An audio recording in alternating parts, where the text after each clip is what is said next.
Week 1 is officially in the books. Here are our top 10 must-add waiver wire pickups if you want to dominate your league this year.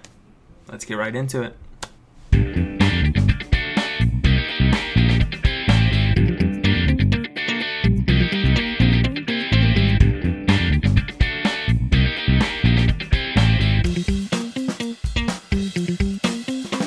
Welcome back, guys. I'm here with Jake again, and what do we got planned for today?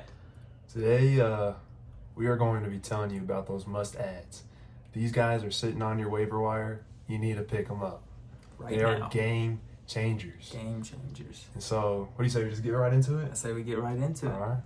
I'll go first. So, for me, the number one waiver wire ad is Mr. Thursday Night himself, Isaiah Likely. The guy was crazy. He could be over Mark Andrews, and sorry for those fantasy owners. It hurts me. Did you draft him? I drafted Mark Andrews. Man, if you drafted Mark Andrews, I'm sorry for your loss, but it's looking like he's kind of past his prime, and it's Isaiah Likely's time to shine. So, For sure. but Isaiah Likely, 12 targets, 9 receptions, 111 yards, 1 tutty. Should have had 2 if his toe was a little bit shorter or was wearing white cleats. But It's a game of inches. Game of inches, and I mean he had 26.1 fantasy points, and I obviously don't think that he will be this elite going forward, but I do think that his production will keep up. The 12 targets is very promising. For sure. So I'll get right into it. We're going to kind of do this draft style. So he'll do one, I'll do one, and we'll keep going down the board. So for my first waiver wire pickup, obviously these are not in any order. I've got Jerry Jeudy. I think he's pretty solid this past week. He managed to look really solid with Deshaun Watson. And obviously Deshaun Watson is not the Deshaun Watson we knew before. But he still managed to look pretty solid. He had 8 targets, only had 3 receptions, had 25 yards and a touchdown, only had 11.5 fantasy points. And he's only rostered in about 45% of leagues. So I think he's going to be on the waiver wire for most leagues. He's going to be available. And I think just with those targets being so high, I think Deshaun Watson's going to improve. Eventually you'll have Nick Chubb coming back to take some pressure off the receiving core. I think he's going to be great going forward. I like that. It's good pickup. He definitely solidified himself as the wide receiver too there, and For sure. he'll be solid. So For sure. my second guy is I got Brandon Cooks. Lots of teams right now are doing the Bill Belichick special on defense, and they're taking off that top option off the defense. So CeeDee Lamb, they showed a lot of double teams on him in week 1, and he was kind of slowed down, didn't get a touchdown. So I think Brandon Cooks, he's a solid guy to go pick up. He had even a rush attempt for 5 yards. He had 7 targets, 4 receptions, 40 yards, and a touchdown for 14.5 fantasy points. Solid must-win pickup, and he's only rostered in 33% of the leagues right now on Yahoo. So I would go get him if you could. For sure. He looked pretty solid. Yeah. Definitely taking that pressure off of CeeDee Lamb. And if you're a CeeDee Lamb owner, you might like that because Brandon Cooks relieves kind of some of that burden on Lamb. So, Yeah, definitely. But no, getting into my second pick, I've got J.K. Dobbins. J.K. Okay. Dobbins he may be rostered in your league already. I know some people were pretty high on him coming in to the year. However, he is only rostered in about 51% of leagues. He had a monster week last week, averaged over 13 yards a carry. Had 10 attempts for 135 yards. He had 3 catches on 3 targets for 4 yards. Obviously, the pass catching, that'll come. That didn't necessarily look the greatest. However, if you can average over 13 yards a carry, I mean, that's pretty solid. He blew Gus Edwards out of the water. Gus Edwards had about 11 carries for 26 yards or so. So I would highly recommend. Came in at about 22, 23 fantasy points. And so if he is on your waiver wire, he is a must-add for these upcoming weeks. So I like it. Good pick. Low volume with 10 attempts. It could only go up from here with that For sure. comeback from that Achilles injury. But hopping to my next guy, I got Rashid Shahed. And I mean he's young. I think he's only 24, but he's that vertical deep ball threat. He can get downfield, take the top off of defense, and he had 5 targets, which isn't a lot, but he made away with 3 receptions, 73 yards, and a touchdown. I don't think that he's really going to have a ton of targets, but he's such a good deep threat for them.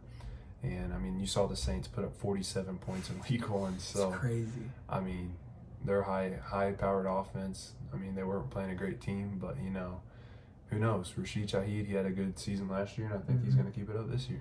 For sure. Obviously, they're not going to be playing the Panthers every single week. However, like you said, he's going to be that deep threat guy. He's going to get those looks downfield, and they're going to convert. So I think he's a good pick. I'll go ahead with my next guy. This is going to be an unpopular opinion, especially with their quarterback. I've got Wan'Dale Robinson. A lot of you may be thinking, well, they've got Malik Neighbors already, and then they've got Daniel Jones at quarterback, who's, let's be honest, probably should not have a starting job. He's thrown more pick sixes than touchdowns since his big contract that he just signed. So you may be wondering why. Well, the 12 targets is what I'm looking at. And this may be even more for deeper leagues rather than smaller leagues that are 8 to 10 or 10-man teams. This may be more for like 12 to 14-man leagues. But he had 12 targets, 6 receptions. Obviously, that's a little low compared to the targets, but 6 receptions.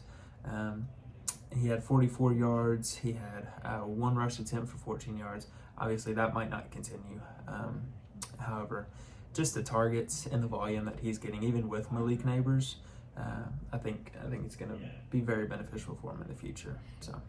I agree. It's a sneaky pick with them only being rostered in 10% of leagues. Yes. I like that. For sure. So hopping into my 4th guy, I got none other than our Colt, Alec Pierce. Man, he had 2 unbelievable catches in this first week game against the Texans.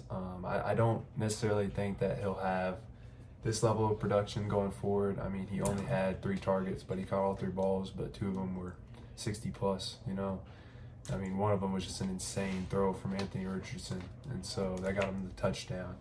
And I mean, he is a solid waiver wire pickup, I'd say, right now, with only 3% of the teams out there on Yahoo have picked him up. So going forward, I would say your next 2 to 4 weeks, you can expect him to have pretty good production. Probably be anywhere from 8 to 15 fantasy points on a good day. And but I think once Josh Downs comes back and the emergence of Adonai Mitchell, it might slow down. But for right now, if you're needing in a deeper league, you're needing a wide receiver that can go put you up points, I think Alec Pierce is your man. For sure. I think when you watch the Colts on Sunday, obviously they lost, which is it's sad. But you saw the deep threat. You saw the deep threat in Anthony Richardson. Of course, you see his highlight throw where he slipped and still threw a 60-yard throw down the field. Yep. You just know that Anthony Richardson is that guy that can get it down the field like that. And so when you've got people like Alec Pierce, Adonai Mitchell, even Ashton Dulin, who I did not expect, you got those guys that are deep threats. I think Alec Pierce is one of those. And he's going to prove himself. So I'll go ahead and go to the next one. I've got Justice Hill. This is going to be another one in those smaller leagues. You may not want to roster him if you're in an 8 to 10-man league, but if you're in anything lower than that, then I definitely think Justice Hill would be a good pick. He's only 4% rostered. It's kind of one of the bigger reasons he's on this list. But he had 1 attempt for 3 yards. And it's obviously not very good. However, you've got Derrick Henry on that team who's going to take a majority of the running load. What I saw in him were the 8 targets. Derrick Henry is not a pass catcher. He proved that in Tennessee time and time again.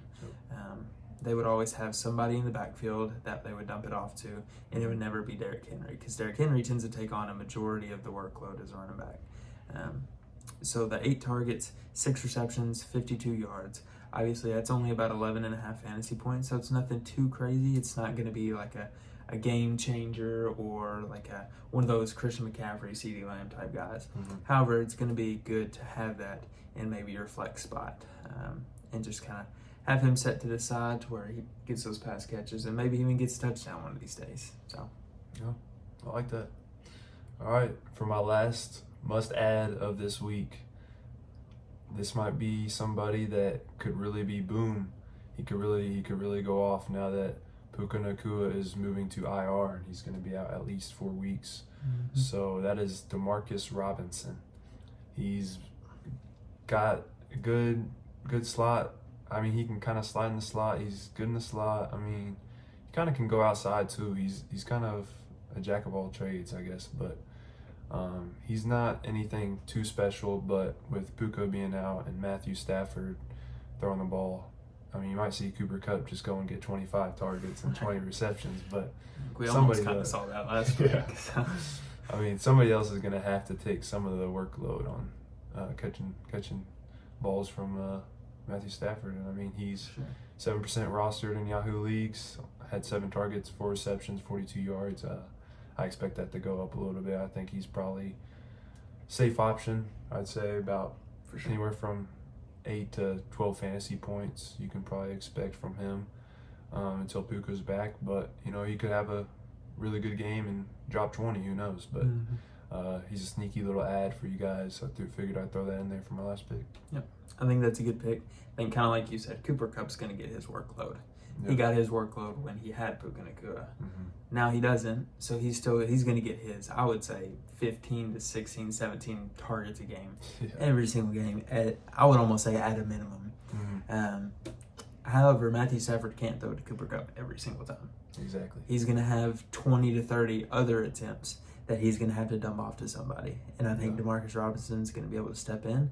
I think he's going to be that guy. Obviously, Kyron Williams might take a few, but he's not going to take all 20 to 30. So the ball's got to go somewhere.